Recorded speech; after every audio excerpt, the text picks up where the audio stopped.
Good evening, everybody. Welcome to FMA Discussion. This is episode 249, and tonight we have Guro Chris Mandigma of PTTA. He's going to be talking about Tricom and a bunch of stuff, how it relates to law enforcement and all that. Some really good stuff. I'm looking forward to it. This is going to be somewhat of a, I think it'd be educational for everybody that watches it. And tonight, the man with the questions is going to be my co-host, Martin from Canada. So I'm going to be bringing these guys up, and we're going to get started. If you have not already, please subscribe to FMA Discussion, where all our money received goes to charity. You will be helping us help people. And please tell us where you're watching from. Smash that like button, and we are going to get started now.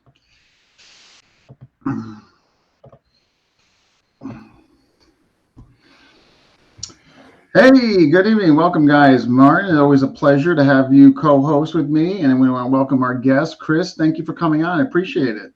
Thank you. Thank you, Dean. Thanks, Martin. Thanks for having me. Yeah, absolutely. Absolutely. So I'm just going to raise a volume here. Everybody hear one another okay? Yeah. Can you hear me, guys? Yeah? Yeah. Okay, good. All right. So we're going to jump right into it. We got a bunch to cover and all that. So again, folks that are just jumping in, this is going to be kind of unique because we're going to tie kind of his FMA journey into law enforcement, what he sought out to further improve his career, and also kind of give back to what appears to be the FMA community. So we're going to be covering all that. So first, just before we get into the FMA and your training, all that, this is kind of both from me and Martin. What was your martial arts background pre-FMA? Oh, Dean, I started off in Muay Thai, actually. Yeah, that's where I started off. And, the job that I was doing at the time, which was transit security at that time, we'd be getting into a number of arrests. And for those folks out there who aren't in the law enforcement world, we kind of have a set of guidelines and rules that we need to follow with what type of force we can use and what type of applications we can use. And what I mean by that is, if you guys have gone to seminars and, you might have an instructor that says, you might be able to do this and follow up with this, this, and this, and this, and you've got, 4 or 5 cuts or strikes after that. It's very different in the law enforcement world in terms of what we can or can't do or what we could do. We have to reassess every strike that we apply on another individual or a human being. We have to be able to justify why are we hitting them 2 times or 3 times. So at that time, and it's also the level of force too, right? So what would happen is, I might get into an arrest and because of Muay Thai, which is a lot of, heavy strikes, you would not be justified in elbow striking people with every type of arrest. Mm-hmm. So what ended up happening as I was going through this and learning, I was like, I need to learn other ways of controlling people who are resisting arrest. And then that's where I started to dive off into other martial arts, branching off of Muay Thai. And I right after that, I actually got into Japanese Jiu-Jitsu and Filipino martial arts. So yeah, that's kind of where it all started. Okay. Yeah. What was the, again, this is kind of from me and Martin. Martin was curious, what was your first FMA experience? Pre-PTK. Oh, first martial arts experience was, I knew a number of the police officers out in Waterloo because that's where I was living at the time. And a couple of guys there knew other guys, and they had said, hey, Chris, have you ever done any sort of Filipino martial arts? And I said, no, I know nothing about it. And they said, oh, well, we know a guy who is teaching Filipino martial arts specifically for law enforcement. And, he comes in every Saturday morning.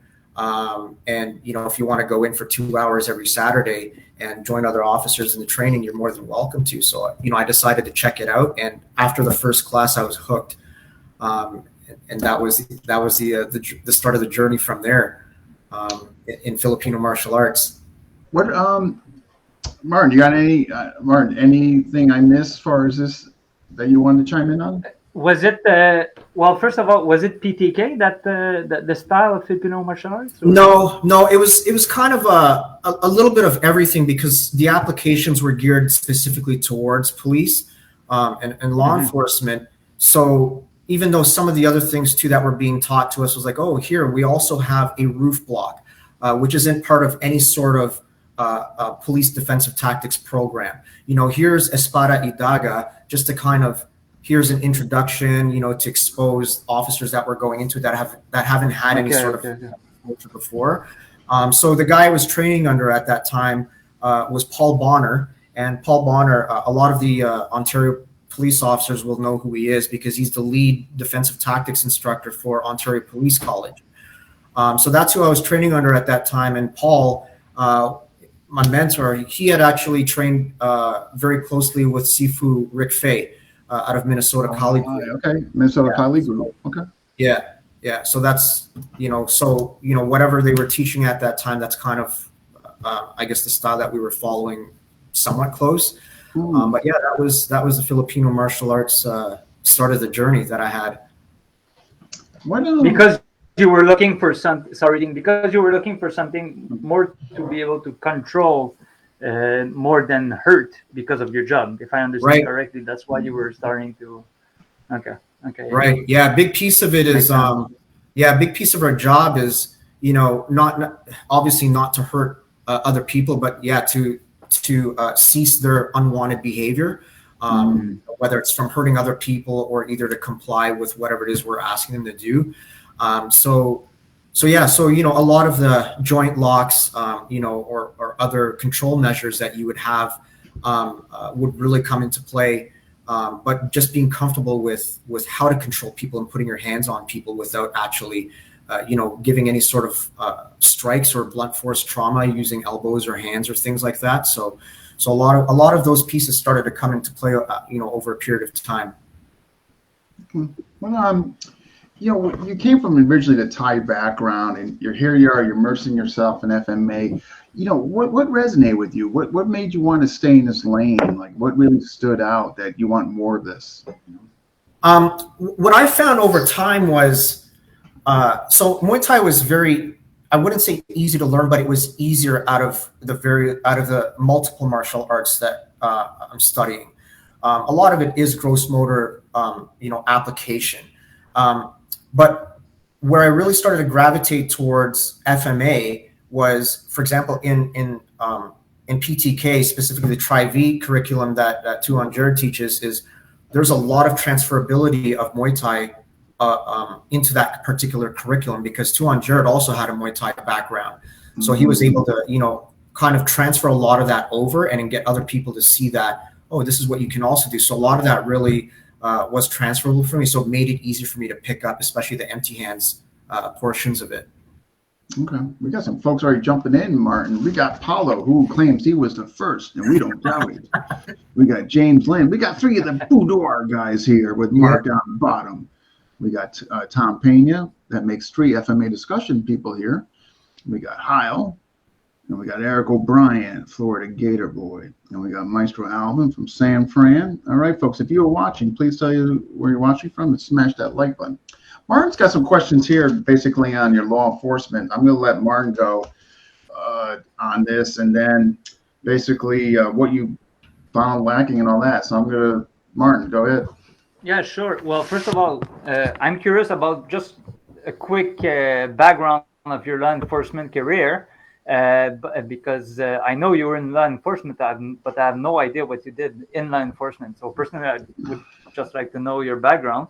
And with that background, what was lacking specifically in the law enforcement training that made you pursue martial arts, not only Filipino martial arts, but martial arts like Muay Thai and later Filipino martial arts and Japanese Jiu-Jitsu for the control, or is it defense against weapons, stuff like that? So your background and what was lacking specifically in the law enforcement training. Yeah. The short version of it is I started off in security, and then moving from security, I ended up getting recruited through CBSA, which is Canada Border Services Agency. So for those folks from the U.S., that would be equivalent to your U.S. CVP.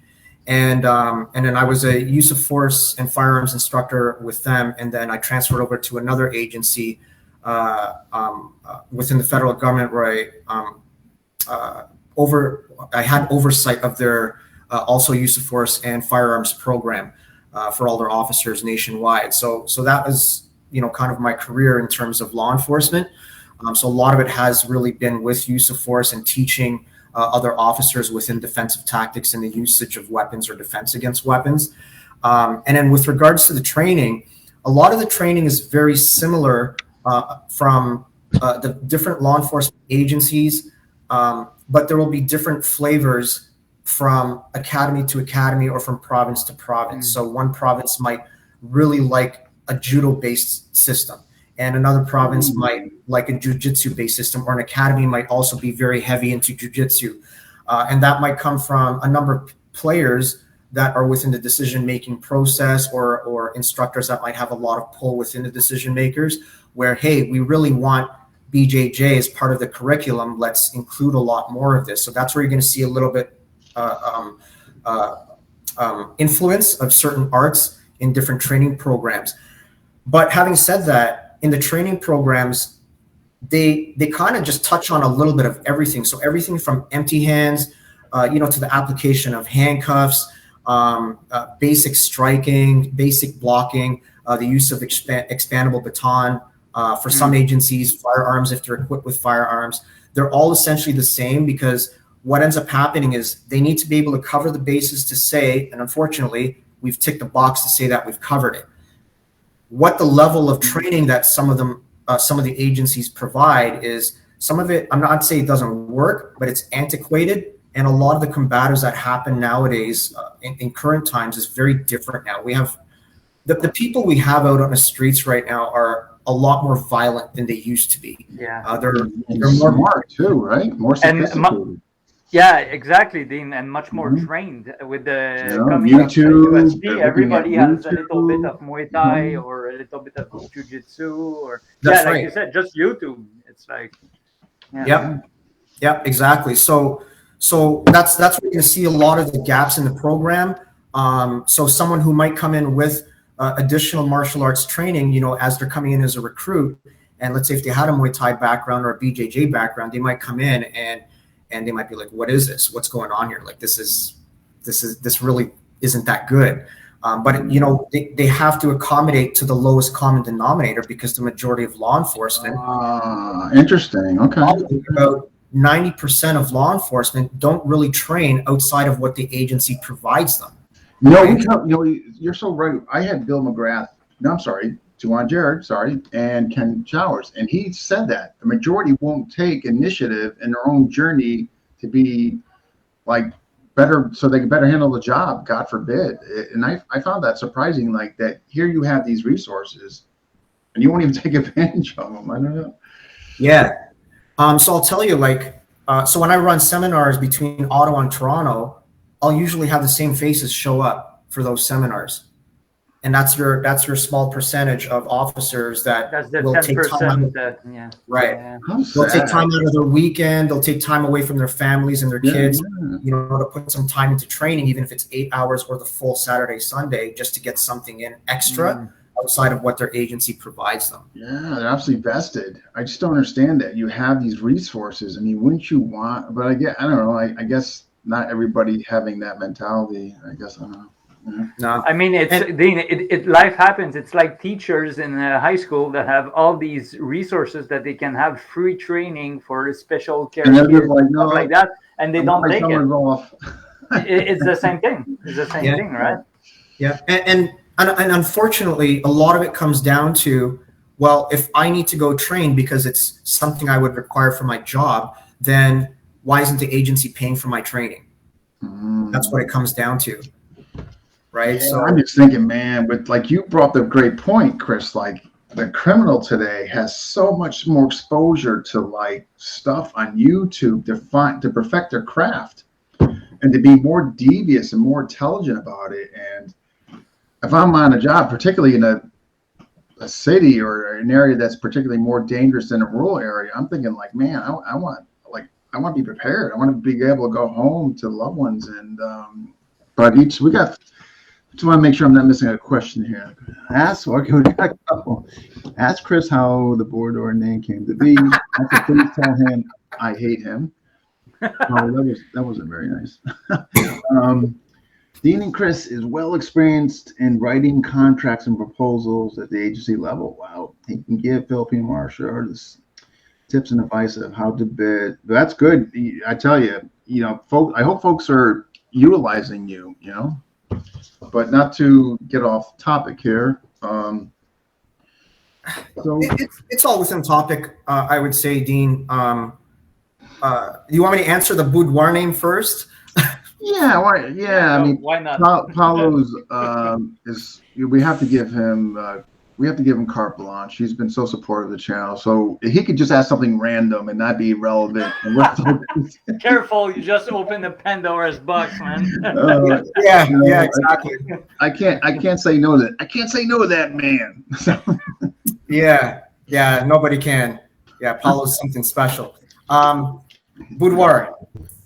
What had happened with that was I was going through a training program with one of the agencies. And so it was a very select group.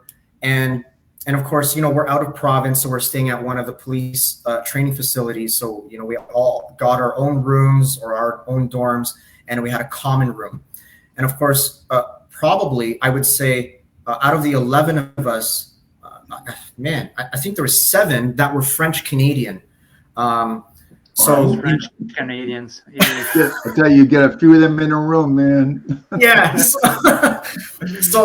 I'm with all these French Canadians, right? And so we see this common area, and of course, the first thing that that comes to everybody's mind, we all get into our rooms and whatnot, and of course, it's like, all right, so when do we start drinking? Right? We haven't even started first day of training yet. When do we start drinking? And let's get the party started.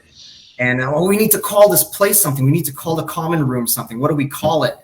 And of course, being with French Canadians, like, let's call it the boudoir, and it got called the boudoir, and they got it printed, they stuck it on the wall, and for I think it was, I don't even remember how many weeks we were out there for. It was quite a while, but the common room for us became the boudoir, and that just kind of stuck with me. So then when Paulo had this training group set up, and what do we call it and whatnot, I said, hey man, let's call it the boudoir.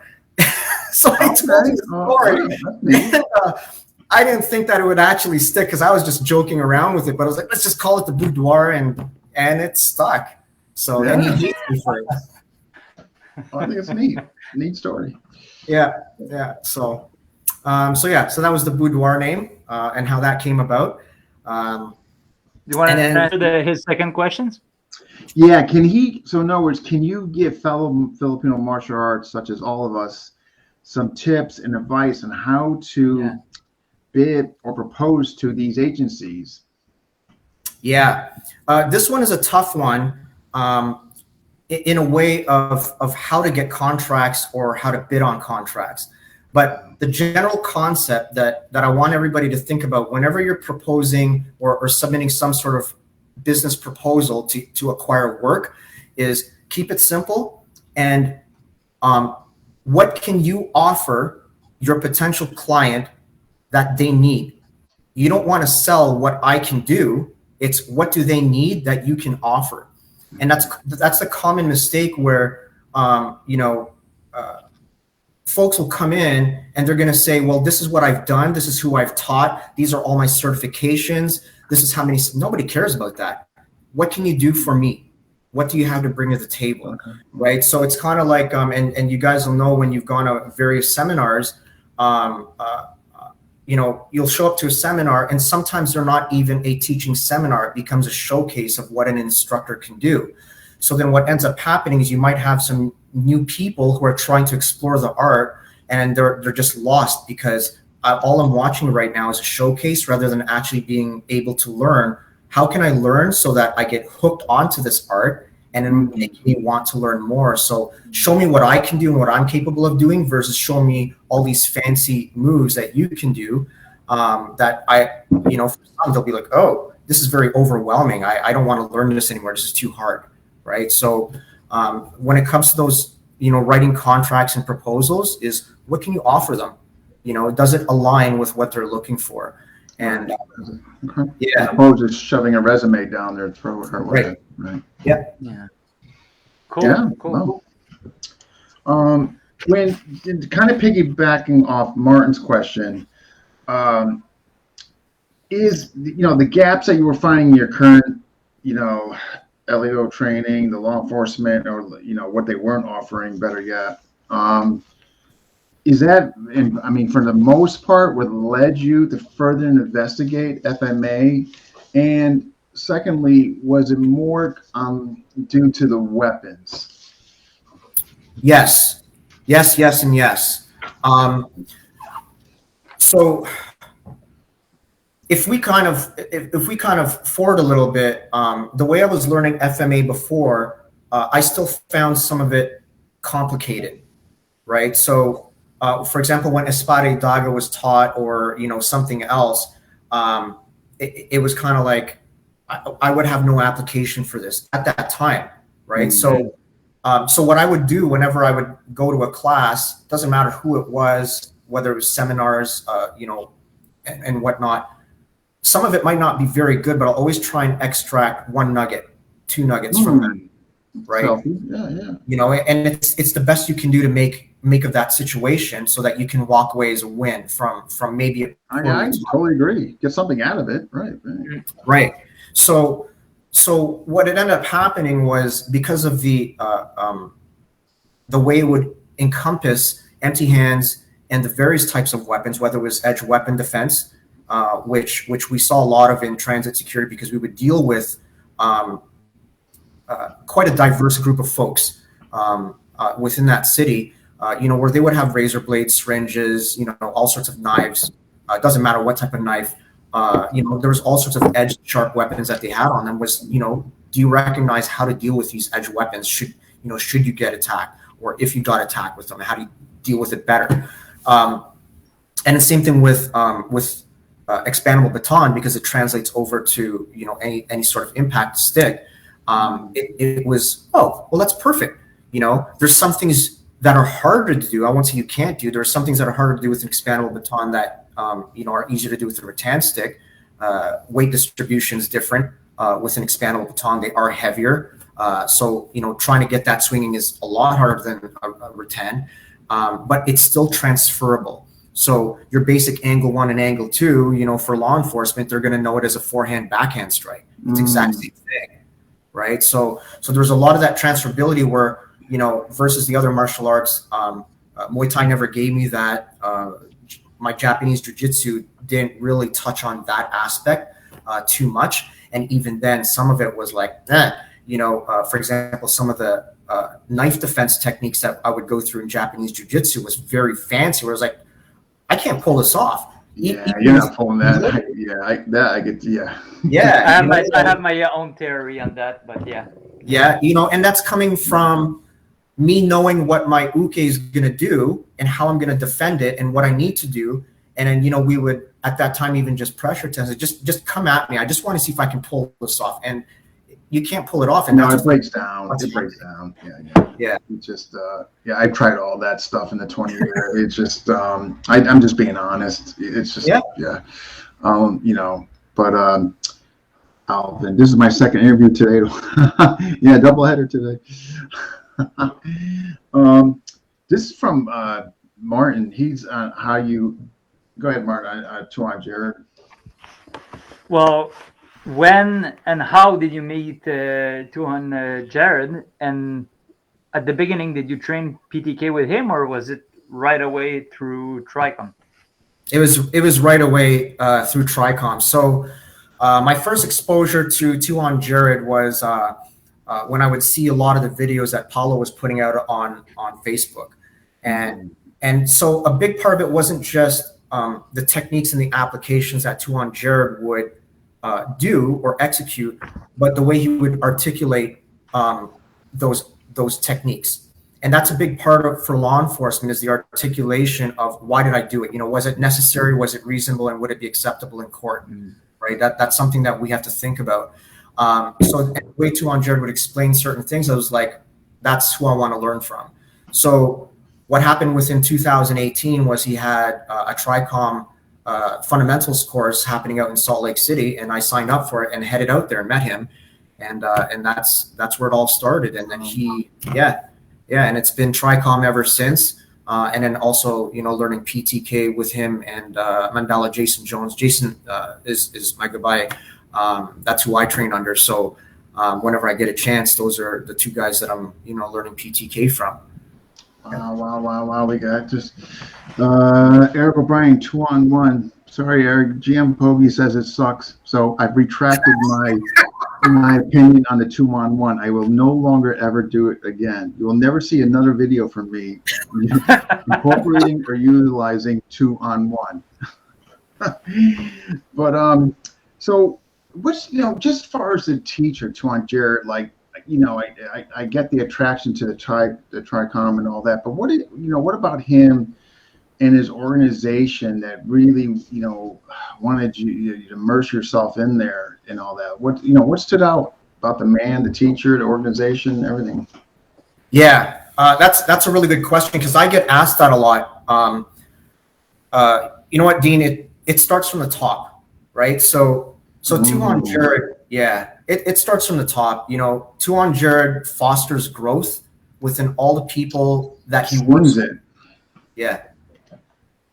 He fosters growth within all the people that he works with and also teaches, right? So you never at any point, and never did I at any point, even as a beginner in Piketty, in PTK, ever felt like, oh man, I feel like an idiot here. And I still feel like an idiot at times, right? It's like, what's going on here? I have no idea what's happening, right? But at no time did I ever feel like I shouldn't belong there. And that's not just Tuhon Jared, but the way all the other senior instructors make you feel and make you feel welcome. And we're not even talking about the instructors from North America, right? Like I met in 2018 at that Tricom course, I met Mandala Lars Helm. He was there.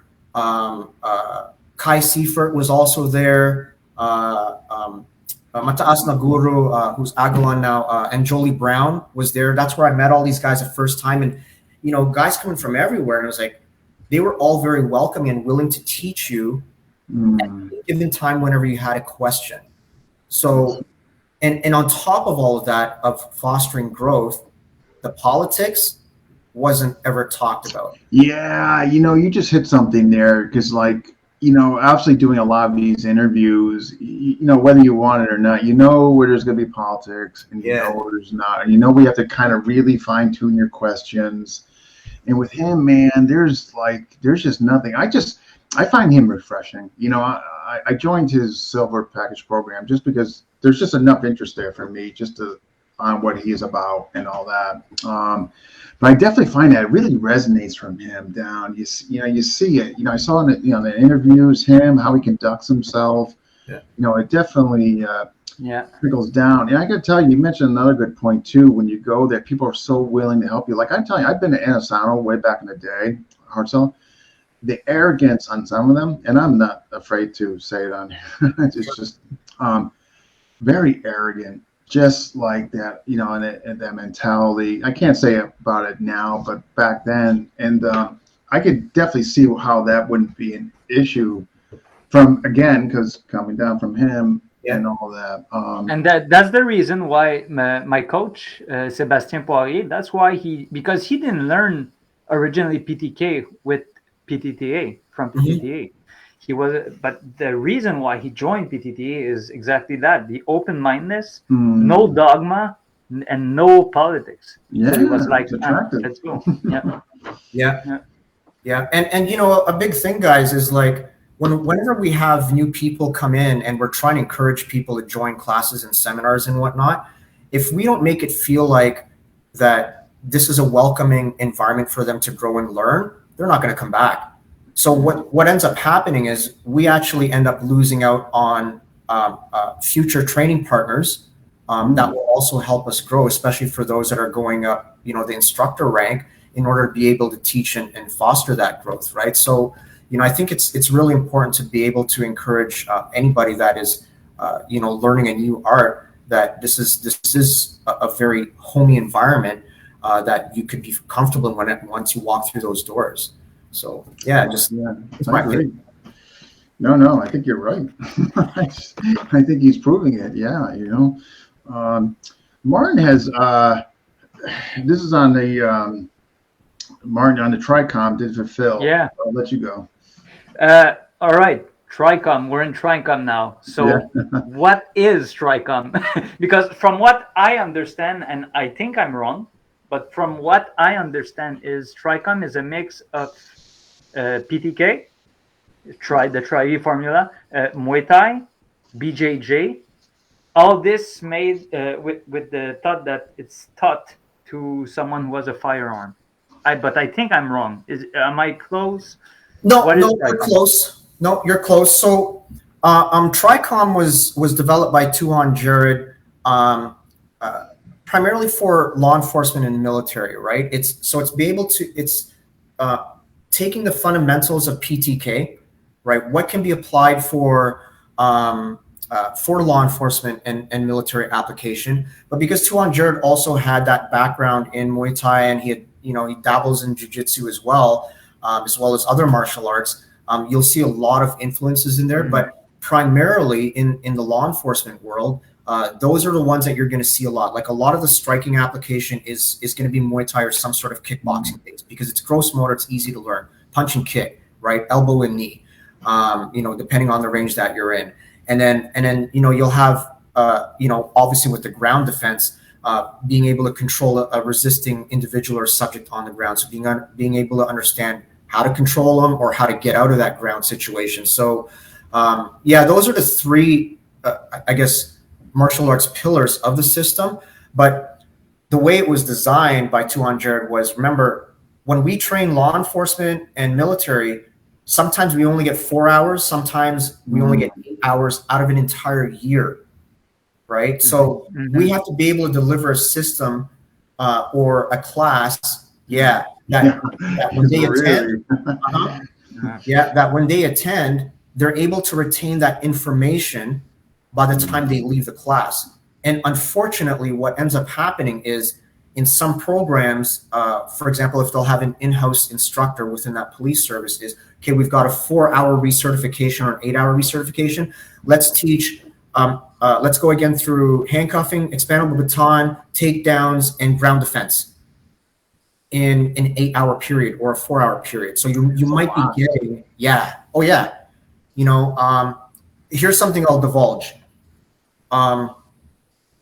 One of the agencies that I worked for, the ground defense class at the recruit level, the ground defense class was 3.5 hours long. Yeah. And then this is what was included in 3.5 hours. You had shrimping, technical getup, and then you had some variation of a butterfly escape, full mount escape, half mount, close guard, open guard, and 4-point. That's a lot, man. That right there, all those ground positions. Yeah, in 3.5 hours. So you might be getting, maybe 15 minutes to maybe even that's including instruction and practice. So none of it ever gets retained, because it's just ticks in the box to say we've done all these different escapes from various positions, and then that's it. So if you were to ask the class after, hey, now let's pressure test and then let's do some, light randori, they wouldn't remember. And we did. There were light randori exercises. They wouldn't remember how to do a full. It's hard, man. Because it is like, I remember like going back, and like Larry Hartzell seminars, and trying to keep up, and I was just lost and felt so stupid. It's just like, I'm telling you, like you jot something down, they'd be like on something else. It's just like So what you'll find is, for those that have attended in a Tricom seminar or conference, you'll find that we actually spend quite a bit of time drilling one piece. That's awesome. Yeah, we spend quite a bit of time. You won't see the whole, let's do it for 5 minutes, maybe 7 minutes. like we spend a lot of time on it, and they'll drill it over and over again. Then they'll start to layer so that they understand the context of how that evolution of a fight may occur, right? But then they'll have a better understanding, because with each evolution, they're now starting again from the beginning. So you're getting repetitions of it over and over again, with the new layers getting added to it. So I think we got a question here kind of regarding this, Chris. Wouldn't it be beneficial to extend it to a few days for those fundamentals instead of crunching in 8 hours? I'm going to guess there's a funding and guys' time, taking them off the force and stuff. Yeah. I'm guessing. Yeah, that's Richard, that's a big problem within law enforcement organizations, because every time we have to train officers, that means we're taking them off the street or away from their assigned areas. And then so they're trying to shuffle officers to fill positions, and depending on overtime, officer shortage or resource shortages. And then when you look at right now, for example, COVID, where classes have to be smaller, now they have to run more classes because the classes are smaller. They're not bringing in 18 at a time. Let's say they can only bring in 10. Good point. Yeah. So a lot of it is COVID. Yeah, it's a numbers game, and budget is a big thing with that. And at the end of the day, the training is something that is not really visibly tangible that decision makers and the executive can see. They know it's important, but they don't actually see it, right? Because it's kind of like insurance. You train them, and it may be good for your agency later. Yeah. Okay, yeah. And is it the second part of the question? Is it a thought in the mind that you have a firearm, or it's not necessarily relevant? It's like, are the training classes with the firearm, or is the firearm part of the equation of the drills sometimes, or all the time, or no? Sometimes because okay. Depending on how much time you have to train with that class, you may address it. You may have, for example, let's say one agency, let's say, might have had a situation where an officer got disarmed. So that particular situation becomes the flavor of the year. So what they want to do is now, hey, let's go through weapon retention again, or firearms retention at all the recertification this year, to make sure that the officers remember how to retain their firearm and protect their firearm. It becomes a flavor of the month, right? So sometimes it changes from agency to agency depending on what's happening. So for example, when for us, for Tricom, whenever we're teaching different agencies, you might have some agencies that say, hey, we really want to focus on edge weapons countermeasures, or either duty knife as a backup weapon, and it's very knife heavy. Then that's what Tuhon Jared and I will go in and actually teach that, and it'll focus a little bit more on that. And then there's other ones where it's a very well-balanced program, and they want a little bit of everything over a number of days. Yeah. Wow, excellent. Man. Just to kind of piggyback off what Martin, did you find on a personal level, both of you kind of had this question, that the Tricom not only fulfilled your void, or what you thought you had as far as a void, are you finding also, as well as others, that the feedback you're getting from other people that are taking this course and class, good feedback?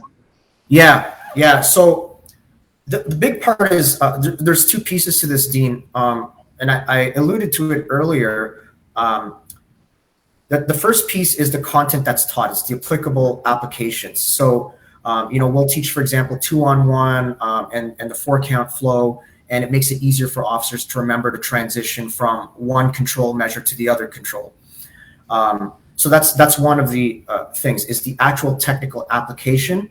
The second piece to that, though, is the training methodology. It's how we teach it, right? Because it's one thing to teach a technique, but if you're not delivering certain cues and the proper evolutions in that training, then it makes it more difficult for your learners to learn it, especially if they're not training outside of that, outside of their prescribed training program. So when we do that repetition building, and we spend a little bit more time on a particular application, it helps them build that muscle memory on something specific. So where these officers find is like, oh man, this makes so much more sense because of the cues, the repetition building, and also the modernization of some of the techniques. And if there's any law enforcement officers that we have on here, the old school straight armbar takedown from PPCT system, you can ask them, it wasn't very effective to begin with. Right? Really Right back in the 80s, right? Because the people back then, the subjects back then and the individuals, it was really around a lot of, we had cooperative people, we had passive resistant, and we had some active resistant. Now we just have, got full out freaking people just not even. Yeah, assaultive, grievous bodily harm, people who know how to fight, people who train how to fight. Yeah, UFC 1 happened. Yeah. YouTube, I think, really is what. Yeah. But yeah. And when you mention YouTube, Dean, like a person who watches YouTube, it might not even be good YouTube video, but if they are watching that, they're still learning something more. Absolutely, that they had before that they had. Yeah, I totally agree. Just one question on this, like, so in other words, like if I were, entering, PTTA, the association there, I can go either lane. I could just go, hey, I just want to do the Tricom. Is that possible or no?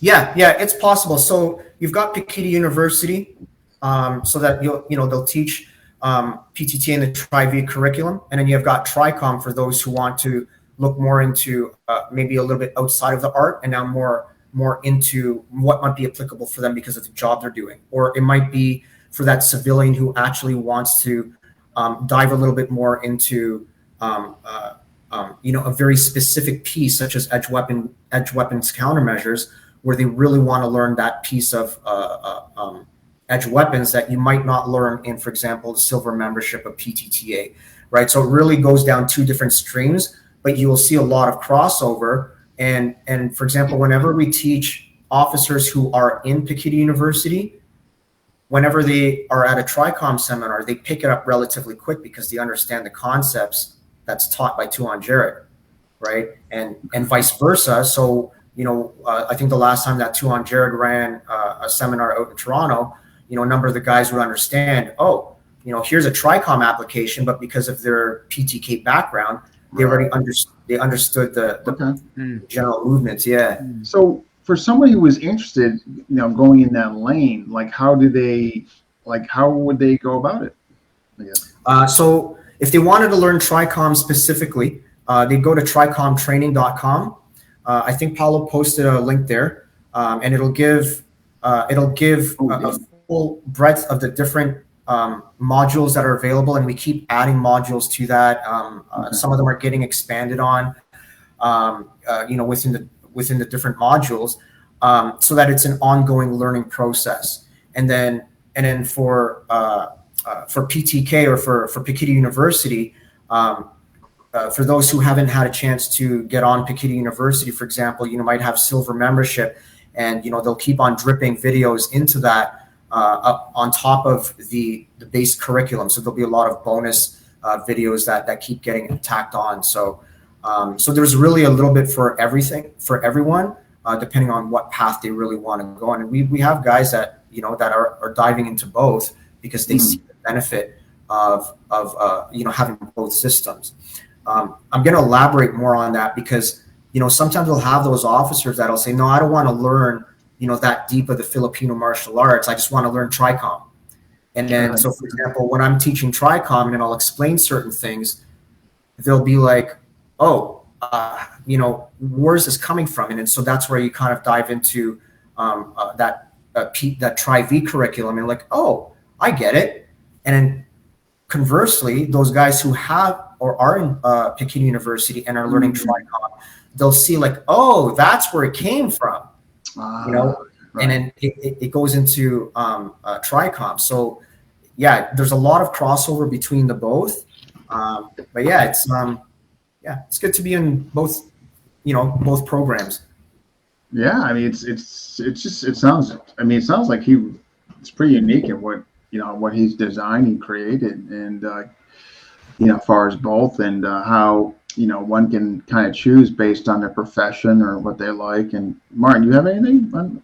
Well, you mentioned civilians, so I know that since maybe 1 or 2 years ago, it opened to civilians, the Tricome program. So can you touch on that? Like, is it the same thing that is taught to them? Can you go do some Tricome as a civilian without any martial arts experience? Yeah. So for civilians, it can be taught to them because the applications are transferable. So, for example, when we look at the empty hand portion, really it's applicable for anybody in a self-defense situation. So whenever I'm teaching law enforcement officers, for example, I'll insert empty hands very early into the program. And the reason why I do that versus the way some other academies do it is because at the very least, they're already learning how to defend themselves empty-handed and not becoming tool dependent. They're not relying on, their baton or their OC spray or their firearm or their taser. They're learning how to use their hands and get comfortable with their hands. So that's just the empty hand portion of it for civilians. And then when we look at, for example, expandable baton versus just using an impact weapon, if I had an umbrella, if I had, a shorter stick, whatever it is, I would understand that the usage of this impact tool is exactly the same, right? So it's just another object that a civilian can pick up and use if they needed to defend themselves. Edge weapon countermeasures applies both to law enforcement and both the everyday, the general population. When I speak to, for example, folks that are, you're in a rougher neighborhood, or you happen to be, in that wrong place, wrong time, and a person, brandishes a knife. What do? Right? So that's the context that we have to give whenever we're teaching the two different groups of civilians versus law enforcement, that both are applicable. So a civilian could come without any martial arts background and start training Tricome, no problem with that. Yeah. Because it's to its simplest expression, like pure combatives, no martial arts, it's easier to pick up, I guess. Yeah. It would be safe to say, in the way I like to dumb it down, Martin, is Tricome is less artsy. Yeah, that's it. Yeah. Because remember, it had to be less artsy because the goal was to be able to teach officers and military personnel don't train as much as martial artists. Right? So they need to be able to pick it up quicker and be able to apply it if they needed to without hesitation. Right. Wow. Makes sense. Just how is it, as far as folks that might want to pursue that? So is there, when you go, like if folks were wanting to join the Tricome group there and all that, is there are they accessible to videos and all that? And is it kind of one of those things you get the videos, but then you actually go to one of the weekend get-togethers? Is that how it works? Yeah, there's a number of ways to go through it, and there's been a lot of advancements in terms of how it's been rolled out. So on tricomtraining.com, the modules are on there. So anybody who wants to learn it online and learn the different modules, they can do it online. But as with every online learning platform, it's got to be supplemented with in-person training. So that's why we do the Tricom conferences throughout the year at in various cities where there's various seminars that are run. And then within that Tricom learning, there's also the ability for someone who, for example, if they want to become a Tricom instructor, then there's different paths for them to go through, where if they only wanted to focus on, for example, gross motor control dynamics, which is a lot of empty hand, but being able to control the subject of, learning the 4-count flow, or if they wanted to learn specifically, for example, edge weapons countermeasures, then it feeds out into different branches. And then what would end up happening is, for example, Martin, if you wanted to go and learn gross motor control dynamics, we would do online training. We would do online sessions. I would work with you one-on-one. If we happen to be in the same city, or, I'm in Montreal a lot, I might be like, hey, Martin, do you want to get together? And then we would do our 1-hour sessions in person.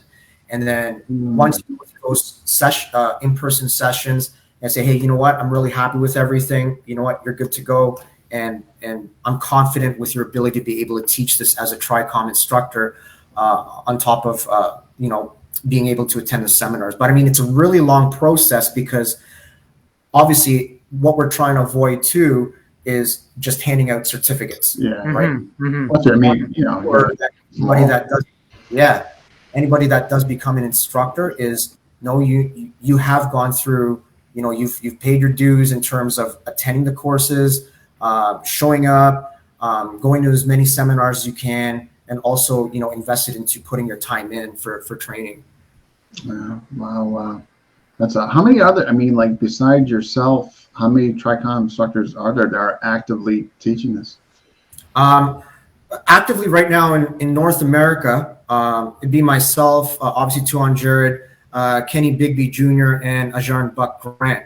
We're the four that are primarily teaching it in North America. Mm-hmm. And then there are other few that are there. I'm not sure if I'm allowed to mention it. Oh, okay. Yeah, I think there's going to be an actual announcement for that. I'm not sure. Yeah. We don't want to get you in trouble. No worries. Richard has a good question here. Do civilians get screened before participating in the Tricom, or is it open to all? It generally is open to all. We do kind of, a soft vetting. We kind of figure out. Actually, Richard, to go into a little bit more detail, whenever someone wants to go through the instructor process, there are a series of questions that we do ask, because we just want to know, is this the right fit for you? Are you the right fit as a Tricom instructor? And then it kind of gives us a good feel of what your intentions are, and that, you'd be a good representative and a good reflection of the association to represent, Tuhon Jared and the rest of the team. To go through that whole process. So we do a soft vetting. So that's why you'll commonly see, for example, with some of the Tricom courses, law enforcement, military, and vetted civilians, because some of the content that we discuss and address really shouldn't be divulged to just anybody, because there are certain tactics there that are advantageous for law enforcement to be able to deal with violent individuals. Wow, cool. Great stuff, man. So you're well versed in this, man. Sounds like he's lucky to have you. We're lucky to have him, actually. well, yeah, maybe it's a mutuality. You know what I mean? Yeah. You had Mark. You had something on PTK drill, penetration.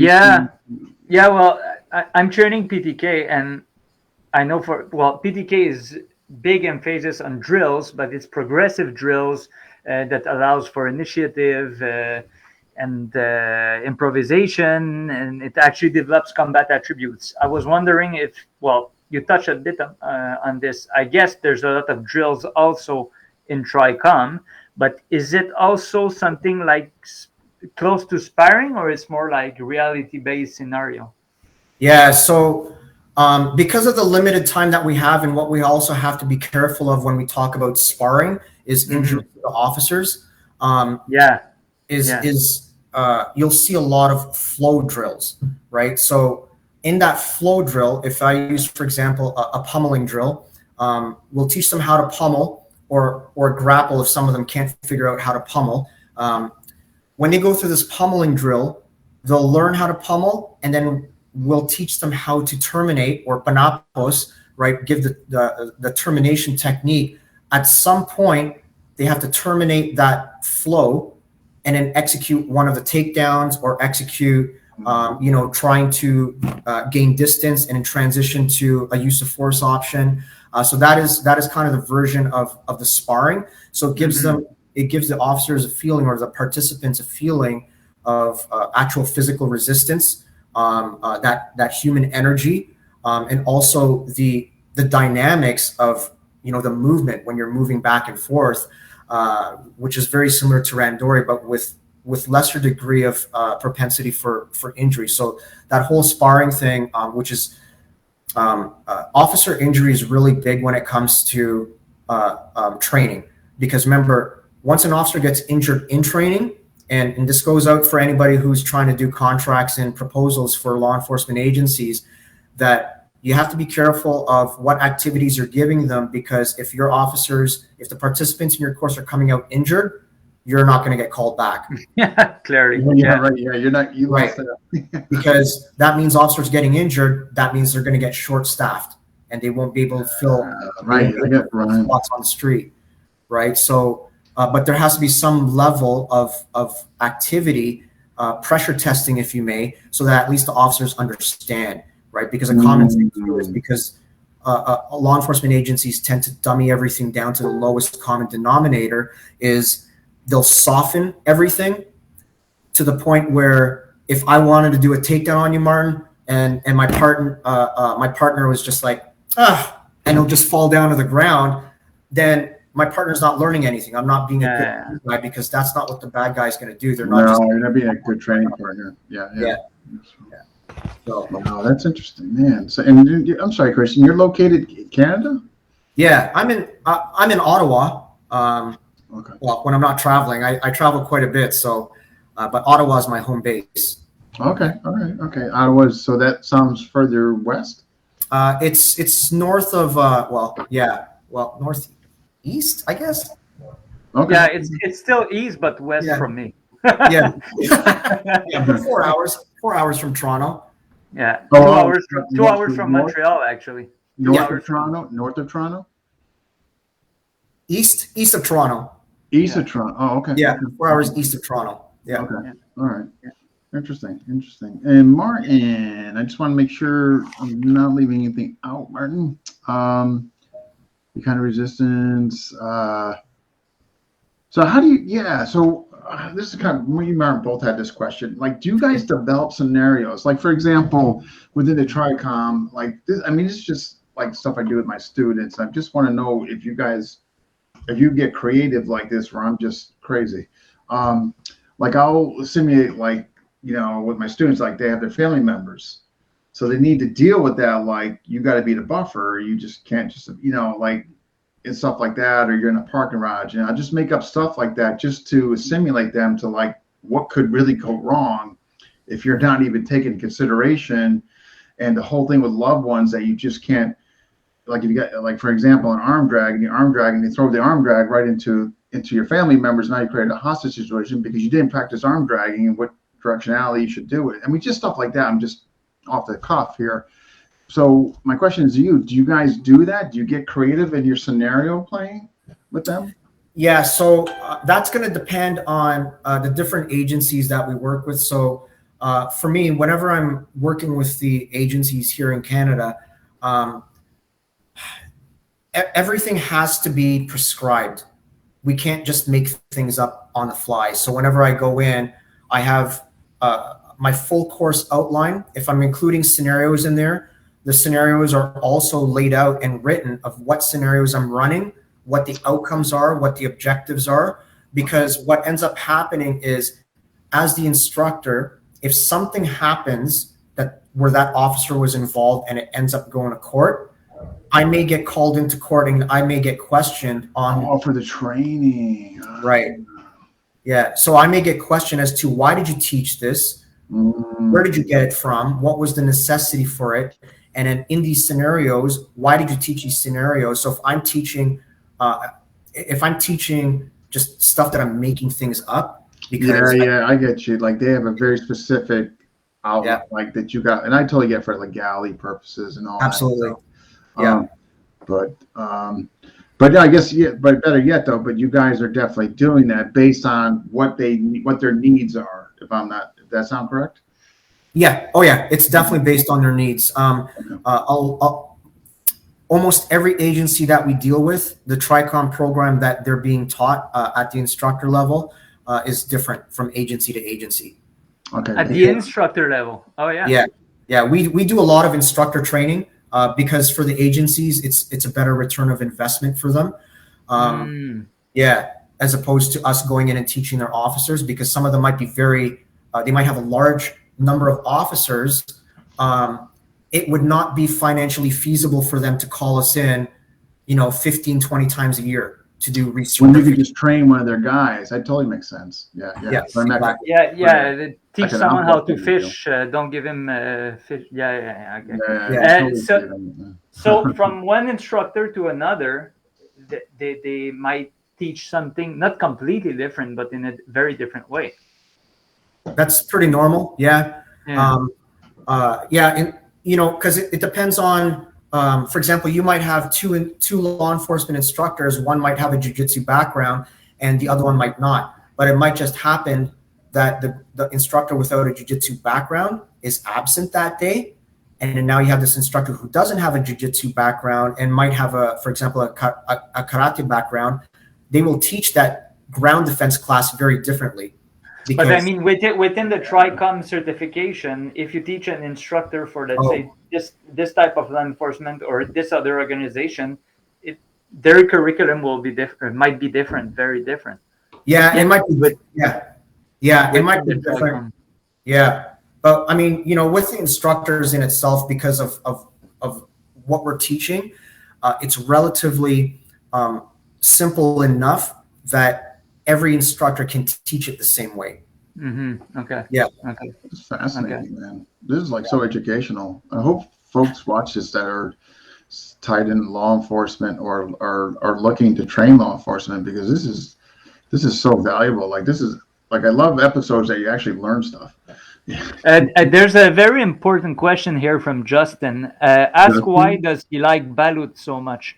That could be the question of the night. You know what balut is, Dean, right? Of course. That's the unborn, the duck fetus. Fetus. Duck fetus.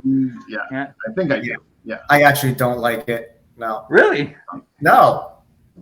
Yeah, I'm not. Obviously, never had it. So. I actually like it.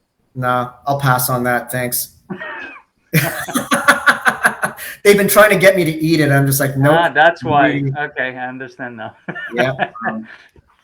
Heard of it, seen it, but that's about as far as it goes with me. Exactly. Yeah. So, all right. Kind of covered it. So your role in Trichome, that you teach it. I mean, so pretty self-explanatory. And all that. Do you personally do, like, when you for seminars, do you do them on your own, or is it like for the big gatherings, or is it you and Jared and kind of a team format? Both. It depends on the size of the class. Okay. Yeah, depends on the size of the class. So here in Canada, for example, the classes are usually a little bit smaller. So we have instructor to participant ratios that we have to meet or should meet, which means, for example, for every instructor, it shouldn't exceed more than 12 participants for safety, right? And also the ability to monitor to ensure that everybody is doing it properly, right? So once we start to hit a certain number of participants in a class, then we'll start to bring in extra instructors. So, for some of the work that we've done, it might be the full team. It might be, Tuhon Jared, myself, Kenny, and Buck, all in the same room.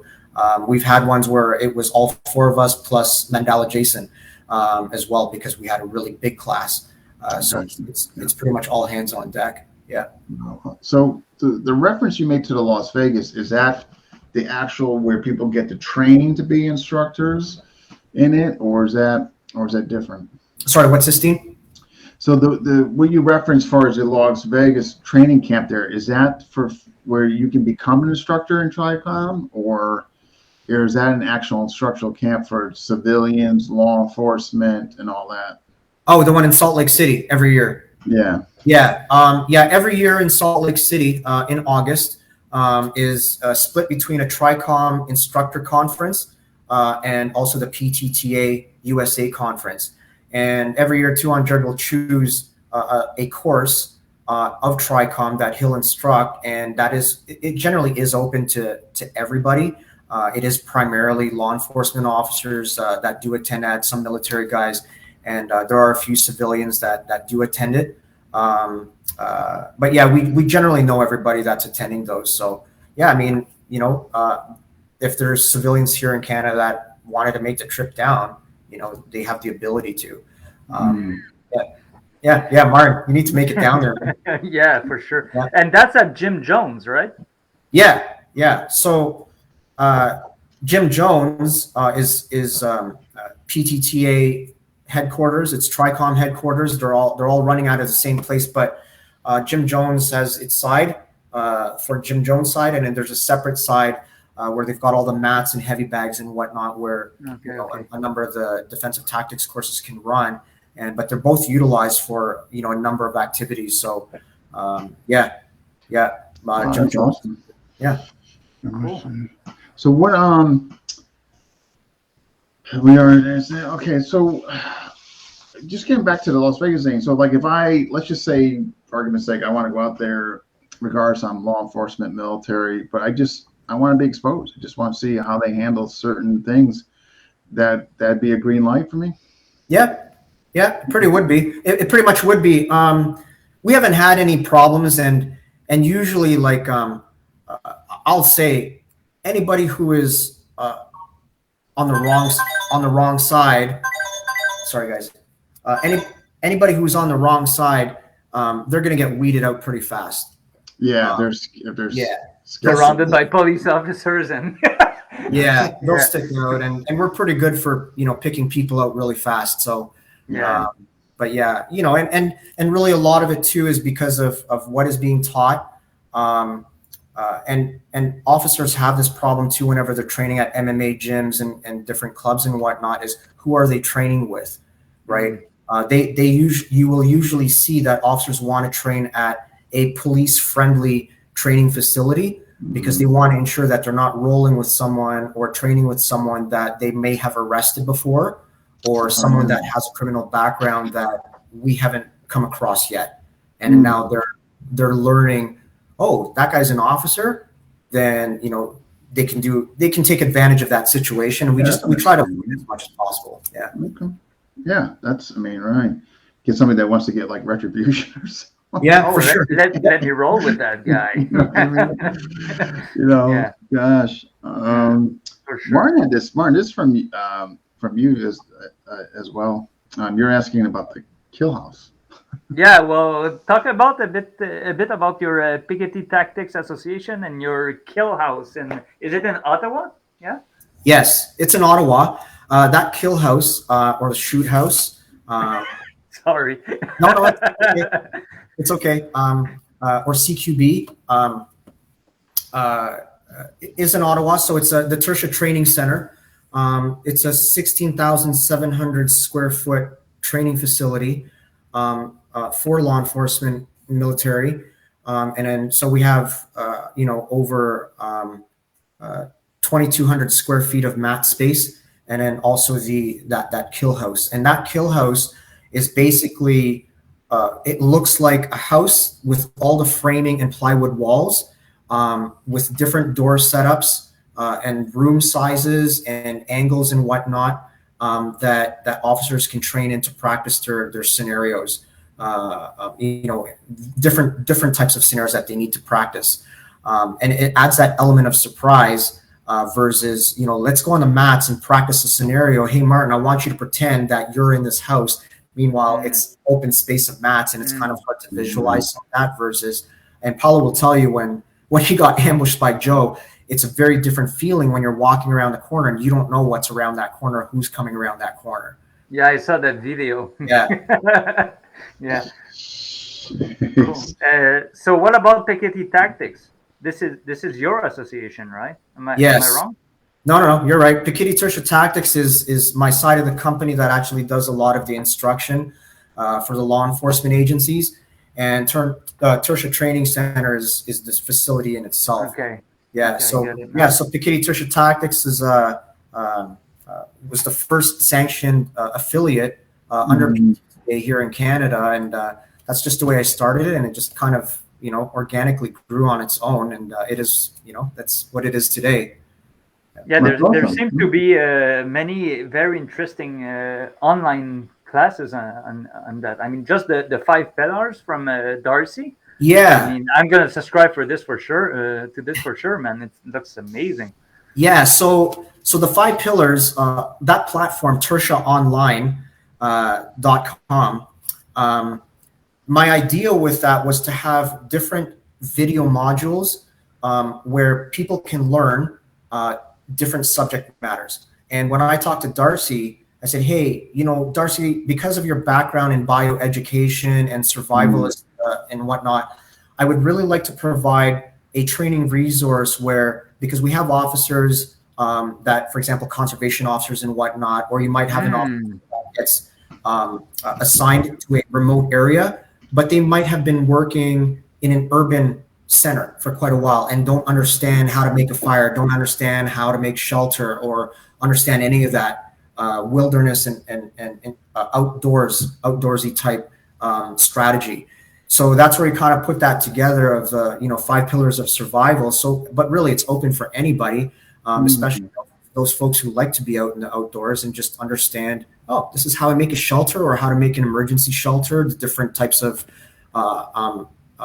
foliage and plants that are out there, what's edible, what's not edible, and what you can do with them, what has healing factors. Some of the other amazing to know. It's just good to know, Yeah, that's just good stuff. Yeah, absolutely. I mean, that's survival stuff, man. Yeah, and we're launching. So Ajarn Buck, we're launching his Muay Thai University February 1st. So, and that's his full curriculum in different phases. So anybody that is training Muay Thai under Ajarn Buck will be hosting that on tertiaonline.com. Nice. Ryan Lawler, who's a municipal police officer and also a tactical operator, we're also releasing CQB Fundamentals, which is geared primarily towards law enforcement, military, and vetted civilians because of the tactics involved. But yeah, just different subject matters that people can go to and learn different things. I believe Sifu Mark Medeiros and Steve Dinamo, we're actually launching the Hubat and Chisau restoration project tomorrow. It launches tomorrow. No way. And we have that on Tertia Online. So, and that's instructed by Sifu Mark and Steve. And it's awesome. Yeah, it's good stuff. Yeah, and I've seen some of Steve who's doing Paulo, and I thought it was pretty neat the way they were bridging, and stuff and all that. So you're online. Getting back to your online site and what you teach. So do you teach also just straight up PTTA via on your website, or is it mostly just Tricom? Mostly Tricom. All the Tricom modules will be found on tricomtraining.com. On my platform, you won't find any of the Tricom material. It is more of everything that branches outside of something that will assist other individuals. But yeah, just so that there's no confusion and cross-pollination between the two platforms, it is very specific. So, but yeah, you'll see everything divided up. But there's a lot of similarity and transferability between what's being learned in all of them. So, yeah. So, far as then what you teach, do you teach it straight up PTK from Jared's Association, or do you mostly kind of stay in the law enforcement lane, military lane? Yeah, I stay in the law enforcement lane. That is my specialty. So primarily Tricom and anything combatives related with regards to law enforcement and the articulation and application of force. I'll help people with the PTK and the Tri-V curriculum. I'm very new at it, but I have a pretty good understanding of it. But there's a lot of other guys that I'll refer them to. So when it comes to PTK and PTT specifically, I'll say, hey, you know what? Go train with Justin or Sebastian out in Montreal. They have the deep backgrounds in that. We have a lot of resources in Toronto that are able to teach that. But mine is I like to stay in my lane of law enforcement combatives.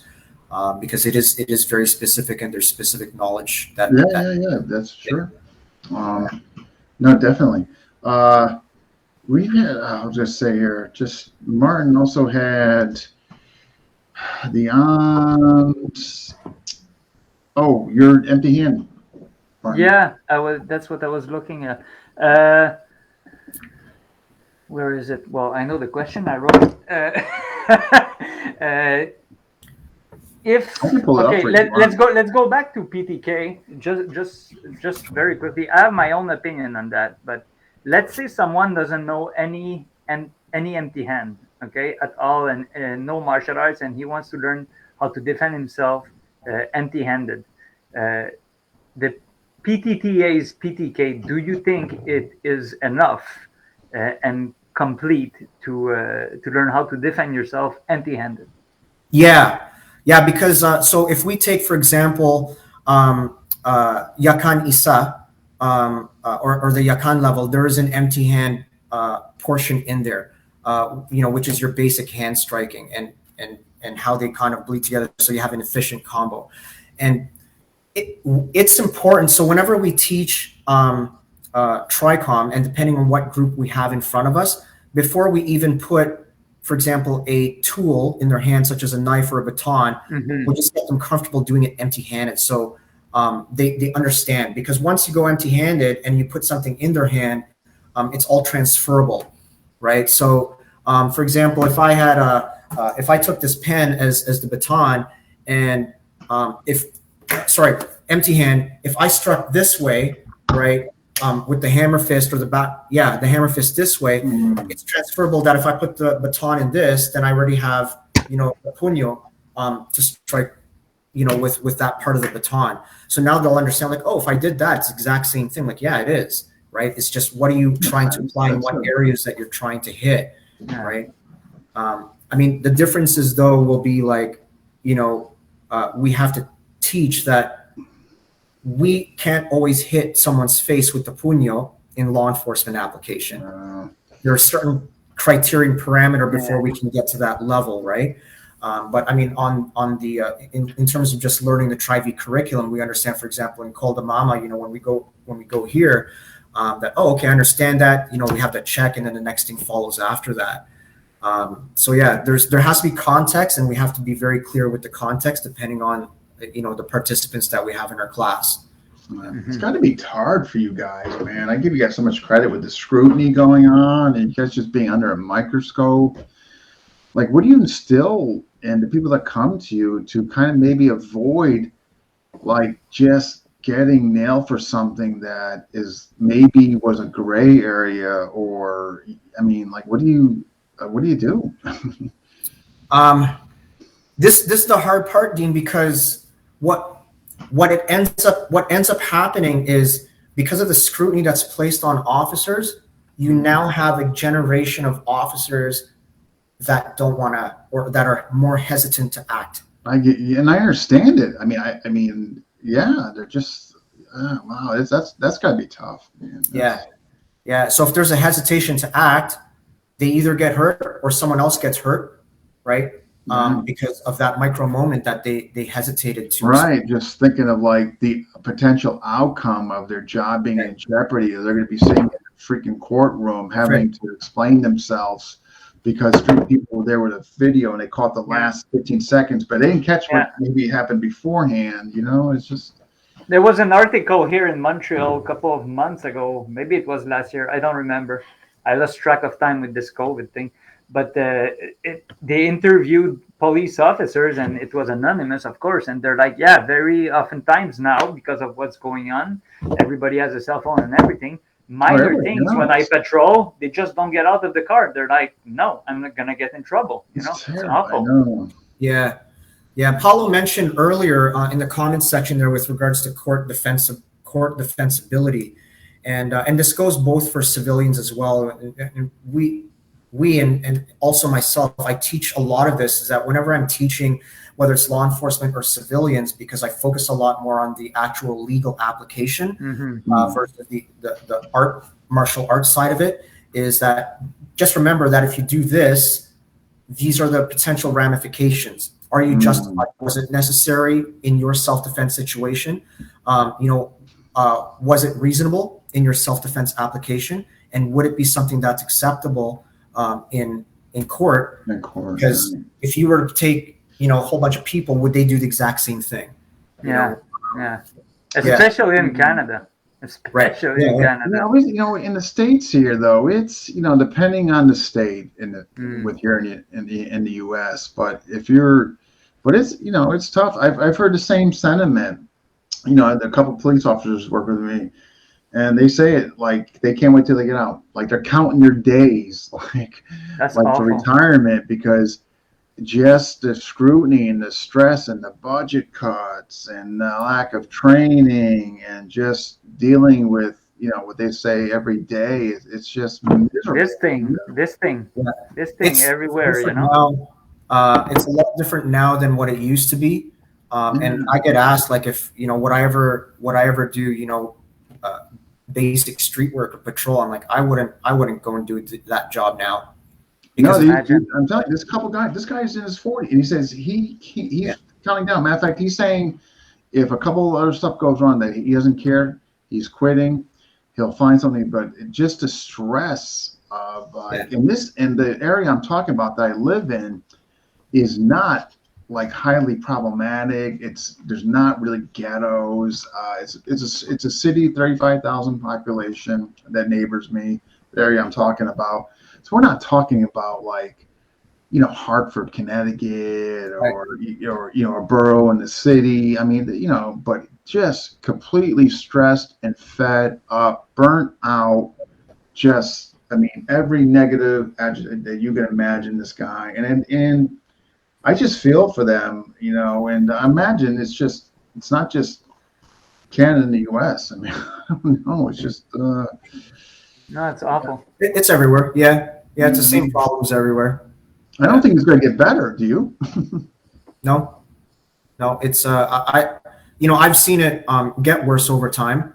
And it's not just, and it's not just what's happening out on the streets in terms of street violence and everybody having their cell phones out as documenting everything that's happening.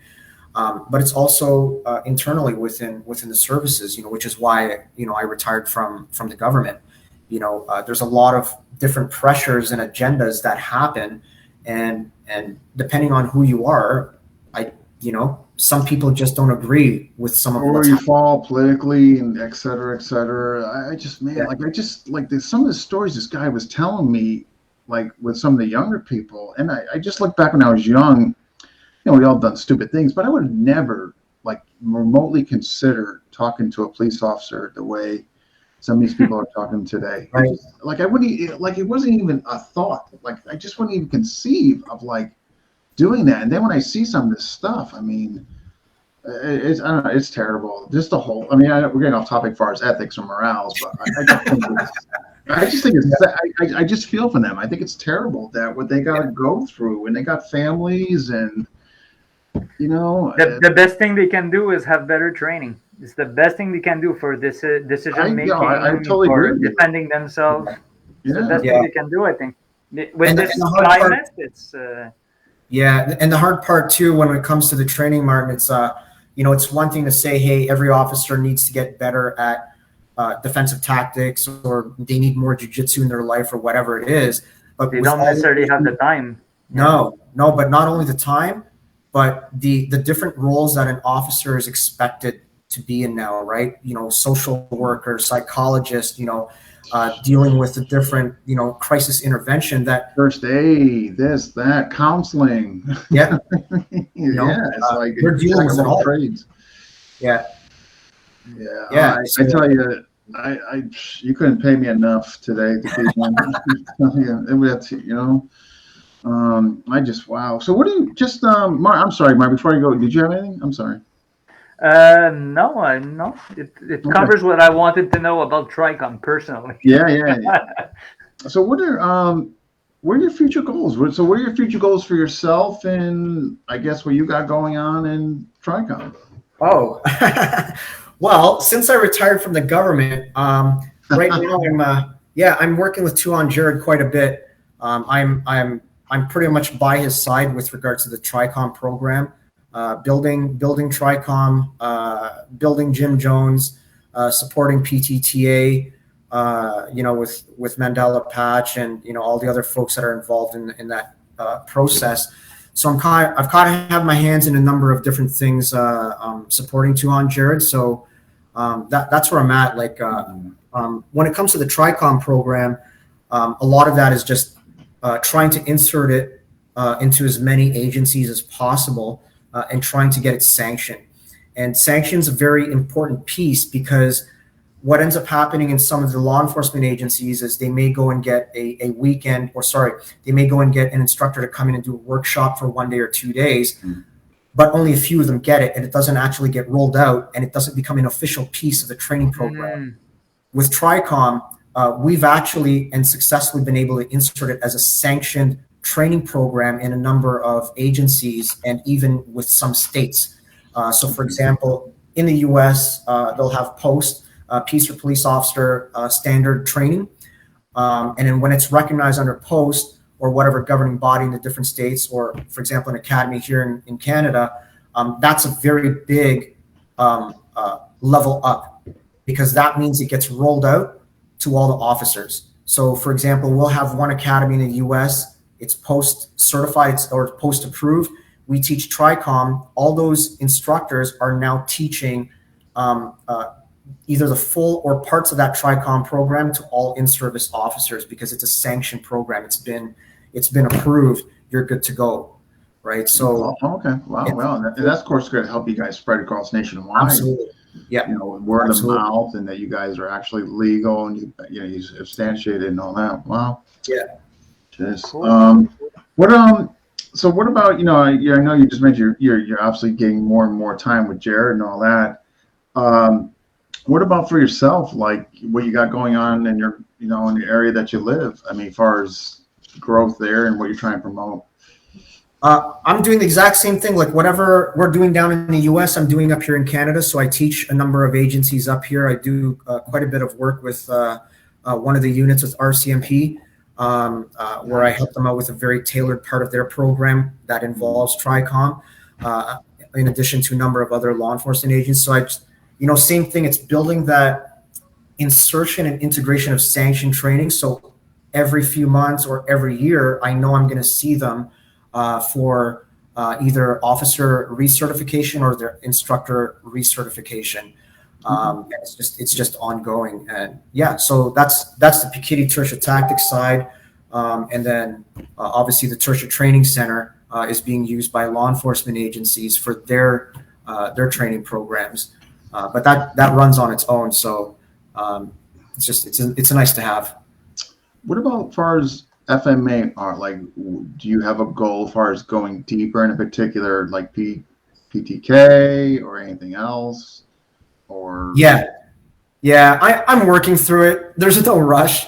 When I go to the conferences, sometimes I'll grade, sometimes I won't. I didn't grade at the last one, wasn't ready. At the end of the day, I just go there, train, and have fun. It's just an exploration and trying to learn, what I can and how much time I have to be able to integrate it. Because some of it, and I'll admit, some of it does get overwhelming. And I need time to be able to absorb that and process that, especially for me in terms of, if I do this, how does that apply for my job? Because that's what I'm interested in. I got it. Right. Yeah, that makes sense. All right. And like you said, you're just doing it. When you do, you do it. When you can, you can. Yeah. When you can't, you can't. And right. No sense putting stress on yourself, right? Yeah. Wow. Martin, anything? Well, I had some silly last questions for you, just for fun. If you could, okay, it's 2 questions. First question: as a knife as a backup weapon, okay? If you have a firearm, if you could choose only one for the rest of your life, which one would it be? Which model? What knife? Do you have one in the head? Only one for the rest of your life. Oh man, that's tough. Make good ones out there, huh? Yeah. So one knife as a backup weapon. As a backup, I would say probably anything fixed blade. I'd probably go K-bar TDI. Okay. Yeah, and the reason for that, and there's a lot of great blades out there that I like and that we work with. But I really like the K-bar TDI, the smaller version, because first off, it's more compact. I don't have a big frame. I'm only 5'6", 180 pounds. I have less real estate. So to put some of the blades on me and they're longer, it becomes more cumbersome, right? Whether it's on my belt or whether it's on my carrier. So I found that the TDI has always been one that's fit well. It's comfortable in both grips, in both suck and pakal grip. And yeah, it's, you know, if I lose it, I can buy another one. It's not super expensive. Yeah, like, you know, 65 like bucks right now. Boston Nelly, and you lose it, and you're like, ah. Yeah, exactly. So, yeah, and I'm not plugging keyboard whatsoever. So. Yeah. Second city questions. If you could have only one knife for the rest of your life, but not as a backup weapon, your main weapon, your main tool, which one would it be? Would it be the same one? No, it wouldn't be the same one. It would be a folder. It would be a folding knife for just everyday utilitarian. And it would be a really tough one. So even though you're only telling me one, I'm going to tell you two. The first one, which doesn't sell anymore, and it's not because it was designed by Tuhon Jared, is the Vanquish. I remember that one. It's something that fits well. I like it. I like all of its just the way it's designed overall in both grips. And the second one is actually the Browning Black Label Pandemonium. Actually, it's right here. Is the Browning Black Label Pandemonium. I just love the knife, the blade design on it, the thumb ramp, and just the way the grip is set up for my hand. In both grips, it's just comfortable. It feels right in my hand. It's kind of like, you know, when you buy a vehicle and once you get in, it's like, this is the one. This is, as soon as I got this, it was like, this is the one. So that's just me though. That's my personal preference. Cool. No, it's interesting. Yeah. The Vanquish was from Black Label also, I think, right? Yeah, it's under Browning as well. Yeah. Browning. Yeah. I have to look them up. Browning. Okay. Yeah. So cool. There was do we still have time? What's that? Do we still have time? Yeah. There was a question here. Where was it from? James, I think. From James? Yeah, James had asked a question, and I lost it now somewhere. I get back up. Let me just. Yeah. James, can you talk about your strength and conditioning training? All the Tricom master instructors are big on fitness.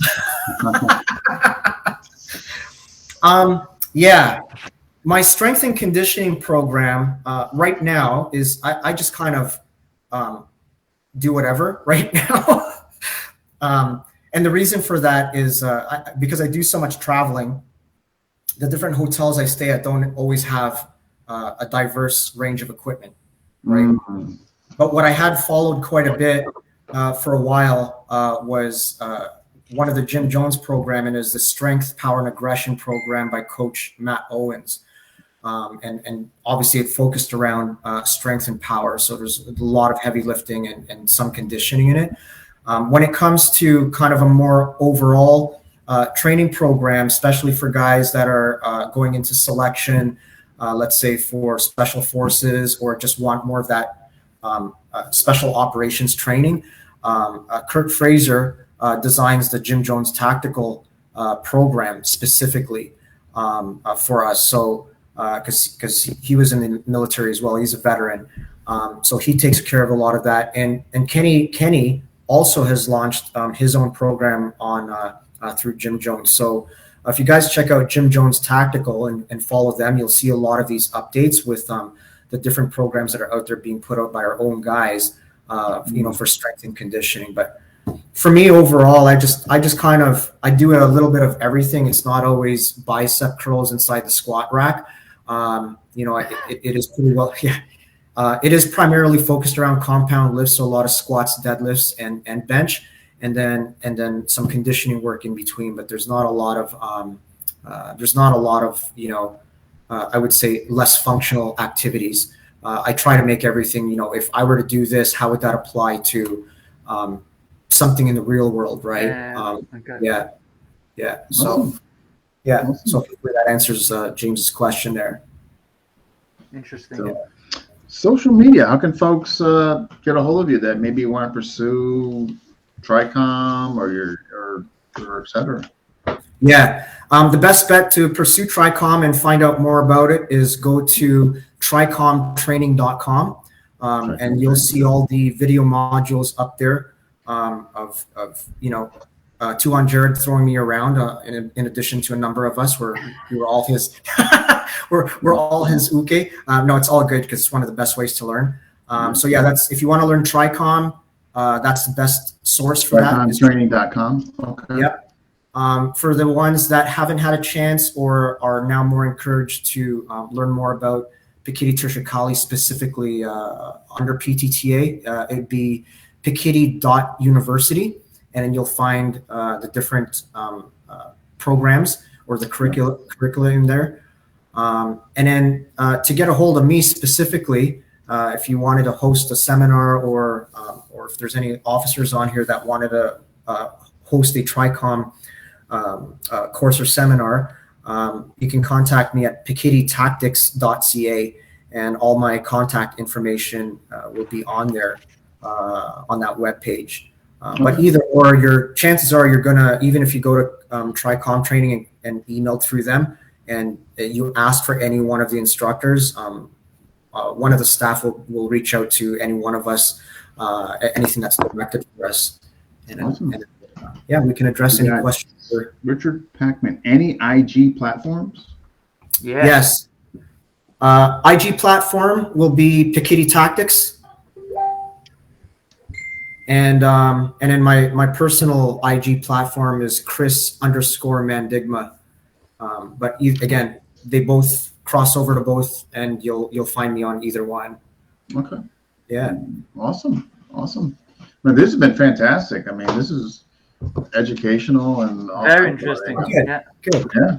I thought this was like super. You know what I mean? Like, you definitely open up, my eye as far as what really goes on in Tricom. And I mean, I've always heard it, and I knew it was geared towards military and police, but not to the involvement, which you shared with us tonight. So that was excellent.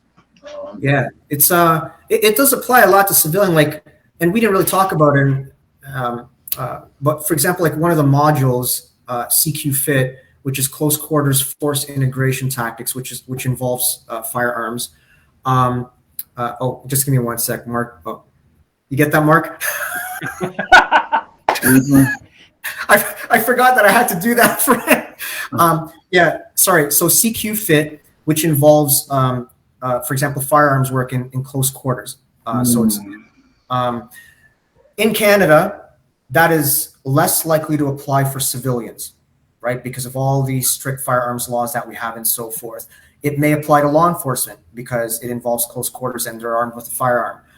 In the US, you'll have your states, because, they have the right to bear arms and whatnot. There may be a civilian group that may want to learn that, right? And of course, we're going to vet, everybody that's attending. We want to know who's actually coming to this, and it's not, some militia group that's trying to learn certain things, because we don't want to be liable for some of that.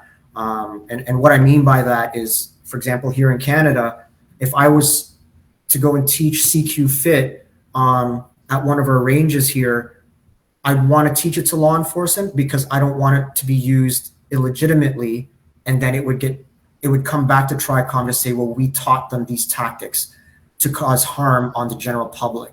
Right, so that's why we're very careful of our audience and who we teach certain things to. Yeah, but yeah, it's a complete program. So and I'm hoping that it's addressed a lot of the questions that folks out there have been wondering. Yeah, I thought this was incredibly informative. So anybody who watches it, I think they're going to get a very clear picture of what you guys do.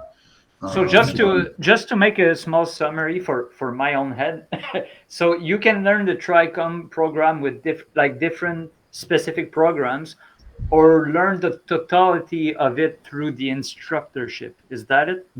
That's right. Yeah, okay. There is that opportunity, and again, that does take a while because you're going through your online classes. Yeah, you're going through the full videos, and then you'd be graded on it, obviously. And then we always encourage people to show up to live training because you can't replace live training at all. No, 100%. 100%. Yeah, this is great. I appreciate you coming on. So what we're doing here, I download it, and I'll definitely put it on your wall, as far as from the YouTube and all that. And yeah, I hope you guys draw some attention from this. You guys should. Sounds like that was great. Great stuff. Yeah. So, but I wish you the best of luck at everything, what you're doing and all that. And thanks again for coming on. No, thank you, Dean. Thank you, Martin, for having me and being able to, present this and talk about it. Again, very, very grateful. Thank you guys for that. Yeah. One last question. Sure. Any PTTA seminar eventually in Canada? Or? Yes. We had one planned last year, and then because of COVID, it keeps getting postponed. Right now, it's just we're just going to wait till all of this dies down, because we've had expressed interest from our from other PTTA members from Brazil and Europe that want to come as well, right? Because they've never been to Canada, they've never been to Ottawa or Toronto. So we want to make sure that if we do run the first PTTA Canada conference, the travel restrictions are easy for everyone, and everyone can come in. Yeah, because right now you guys are probably better off waiting. Yeah, for sure. Yeah, so we don't want to do one just to say we did one. We want to make it nice. I know we can. I tell you, there was Tim Hartman. We had an event. Tim Hartman, matter of fact, Paulo's gonna come, and it was supposed to be, if I'm not mistaken, the third weekend in March, and it's gonna be pushed ahead now just due to getting the Canada folks over, and it's this whole mess. I can't wait till it's over. Oh yeah, for sure. Stay updated on the platforms, and you're going to see the updates for hopefully the PTTA Canada conference sometime sooner than later anyways. Yeah. Well, I hope to see you in Las Vegas one time. I really like to check that out with you guys, the Tricom, but get me and Martin there. Pair up, Martin. Yeah. FMA discussion coming to Tricom. The dates are already posted on the teampiketty.com website. The dates for the Tricom conference and the PTTA USA conference. The dates are already up there. I can't remember offhand what they are. It's on the website. Okay. Yeah, it's usually third week of August annually. That's what it usually is. So. Awesome. All right. Interesting. Very interesting. We need T-shirts, Dean. FME discussion represent. That's my. I've been so swamped. Matter of fact, I tell you, I've just been so swamped with. And, it's all self-induced, to be honest. But interviews, private, teaching, this, that, and everything. But I definitely want to get the T-shirts done. I really do. But it's just been Eventually. Yeah, eventually. Yeah, but all right, guys. Well, thank you so much again, and you take care of yourself. Yeah, thanks everyone. Thanks, Chris. All right. Man, that was a good one. I really enjoyed it was nice. Very interesting. Yeah, I thought so. I like things that I enjoy all the episodes. I do like folks that come on and all that, but the ones where I'm kind of learning something, or those are the best. You know what I mean? Like you didn't realize how deep maybe something was. Like in this case, a Tricom. Those are the best. So, it makes me want to I want to reach a certain level in the PTK from the PTTA, and then I definitely want to dive in Tricom. At least know some of it. It looks so interesting. He's so well spoken too. I mean, and so open-minded, and he's he's got to be such an asset to Jared. I mean, he's really incredibly well spoken and all that. Very nice. Who is next, folks? Part 2 of KI Theme this Friday. 2 of the remaining pillars. GM Regalong and GM Yuli Romo. They're coming on this Friday at 8 o'clock. Test run tomorrow at 7:30, both Eastern time. 7:30 tomorrow. 8 p.m. on Friday? 8 p.m. Eastern time on Friday. And if you folks did not see the first one, I thought Mark Wiley and Brandon blew it up. It was a great episode. And I don't expect any less of GM Ray and Yuli Romo, who actually spent so much time with GM Illustrissimo. So I think this could even be you know, just as good. So, yeah, folks. Dean, try not to lose any sleep over the outline. Huh? I know. I'm gonna be like,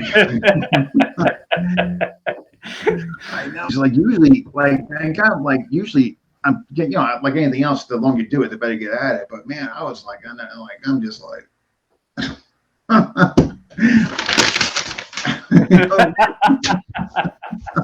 Well, it's okay. It went well. It turned out a great episode. Yeah, like so. I'm just gonna be like, I'm gonna start late. If it takes me, I don't care because I really want this to be like well done, and I'm glad it took as long as it did last time because I thought those guys did phenomenal. And yeah, it was great.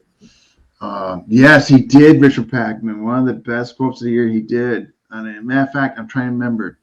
Learn it. Rich, if you remember it, let me know. But that was definitely two quotes. Matter of fact, two of the biggest quotes. Ray Galong, which is it's phenomenal, and I wish I could remember it. But and also GM Mark Wiley on Bunch of Jedis, but only one Yoda.